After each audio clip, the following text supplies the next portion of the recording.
What's up, guys? Sean here, coming at y'all with a quick little video. Gonna be going over OTAs a little bit more, some more AJ Brown news, some of the new guys on the team that I didn't cover in my last video. I figure we could kind of wrap it all up here. Before June 1st, the AJ Brown trade's supposed to go down. Maybe it does, maybe it doesn't. With that being said, if you're new here, I appreciate the support. Thanks for coming through. Please like, please subscribe. Again, I always appreciate everyone that comes through here. Leave a comment. Let me know what you think's going to happen tomorrow, June 1st, the trade deadline for AJ. Again, we'll see what happens there. Let's get right into it.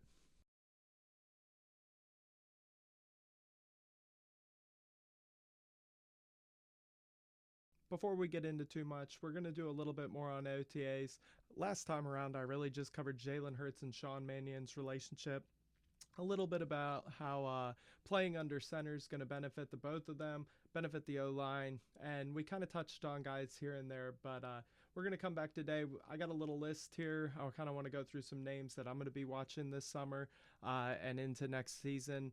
Obviously, some of these guys are locks, some of them are not, but it's just names that I'll be watching, things that I think just from my point of view.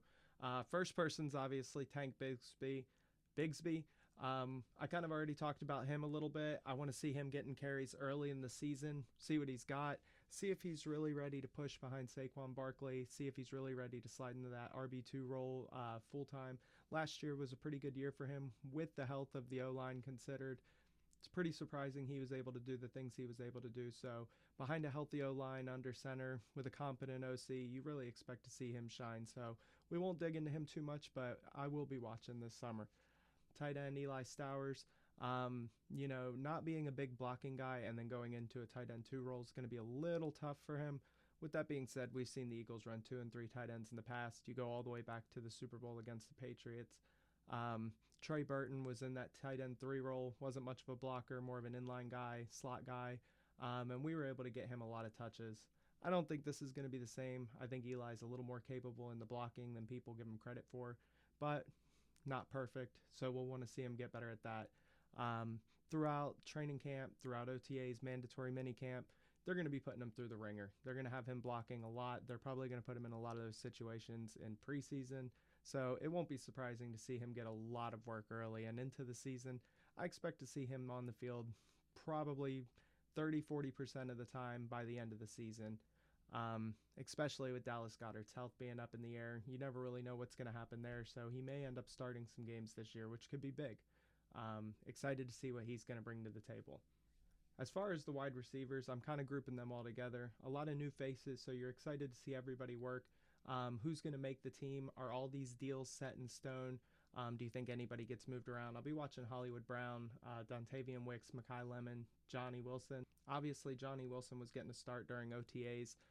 There were some injuries, there were some people missing, so it makes you wonder how much they're going to use him moving forward. But with him being a Howie draft pick, you expect him to make the team unless someone else really balls out, someone really shows that they belong. Makai Lemon, obviously, first round guy, they're going to give him plenty of looks. Dontavian Wicks, a big trade for Howie, not something that you're used to really seeing too much.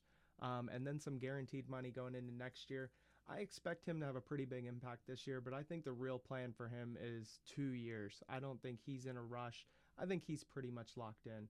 As far as Hollywood Brown, amazing speed, just a home run threat on every play.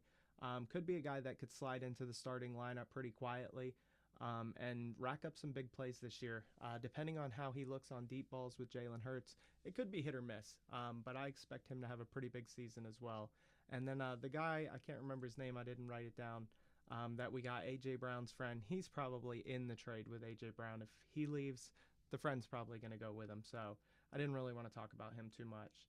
O-line, I'm really going to be interested in watching everybody. The health of the guys from last year is going to be really big. Someone that's kind of underrated to me is going to be Tyler Steen. I'm going to be watching him a whole lot more than anybody else. Obviously, Cam Jurgens, Landon Dickerson, their health, you're going to be interested in watching them. Jordan Mailata, does he take a step back? Is he going to get better?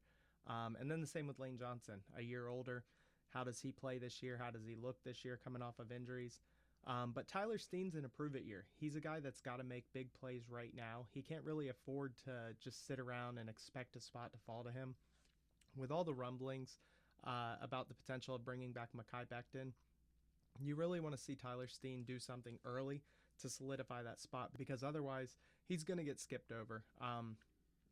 There's too many new faces. Sean Mannion's not going to want an obvious hole going into the season. Now, Howie Roseman will have say, just because, yet again, another guy that he drafted. Guys that Howie drafted always get a little bit more leniency. With that being said, though, we've seen other guys get traded off in the past. So if he doesn't step up, if he doesn't show out, it could be a very short year for Tyler Steen on this team if he doesn't show something early on. As far as cornerbacks and safety, Drew Mambuka, coming into the second year, I'm excited to watch him, see how he grows, see what he's developing on. Curious to see how they use him this year. It'll be a little bit different than last year. I expect them to move him around a bit. I really expect to see him in deep safety roles a lot. I think he's got the versatility for it, the speed for it, the blast, acceleration. Someone you're going to want to see over the middle. Reek Woolen, we talked about him a little bit. Huge, athletic, just a freak of nature. Going to be a lot of fun to watch him with Quinyon Mitchell on the outside this year. Him and Quinyon did a little bit of swapping from left side to right side. That'll be interesting to watch. Do they have a preference? Does one play better somewhere than the other? With that, it builds hope that they're going to be basically Quinyon's going to be shadowing this year. You look to see Quinyon taking out the number ones, leave Reek Woolen on the number twos, and I don't think there's a lot of matchups this year that are going to put Reek Woolen in a tough spot. I think with him in the CB2 position, he'll be set up to get paid this offseason if he plays the way he should. Cole Wisniewski, not a lot on him. Still just going to be watching him, seeing how he grows this year. Jonathan Jones seems like the pure backup early.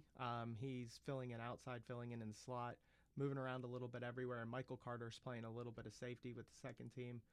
So I'll be watching those guys as well. Edge rushers, Jalix Hunt's going to be the big one. You bring in Jonathan Greenard. How does Jalix respond? Obviously, I think he did a little better in the rotational role in the back end of the rotation rather than starting, outside of maybe the Super Bowl and that little run we had there a couple years ago. Again, another guy that's in a prove-it deal, a prove-it year. You got to make something happen this year or you're going to get passed over. There's Myles Garrett's rumblings out there. There's Nolan Smith. Even with the arrest, he's still someone that's, gunning for your job every day. And the more people we bring in, the further down the depth chart you go. And for a guy like Jalix Hunt, you want to make a splash early because, again, a lot like on the O-line with Tyler Steen, if you don't make a splash early, you're going to get buried on this depth chart. So I'll be watching him as well. Talked a little bit about Jonathan Greenard. I'm just excited to see him work. I seen something the other day where he said pass rush moves are overrated. So I feel like it's going to be a lot of fun to watch him pinball through O-lines to get sacks. You hope to see him healthy. That he just gets through the season, gives you 10, 12 sacks. I think that would be amazing for this team. Good against the run, good against the pass. Been really excited to watch him, watch highlights, and I'm really excited to see him in Midnight Green this year. All right, guys, for the fun part.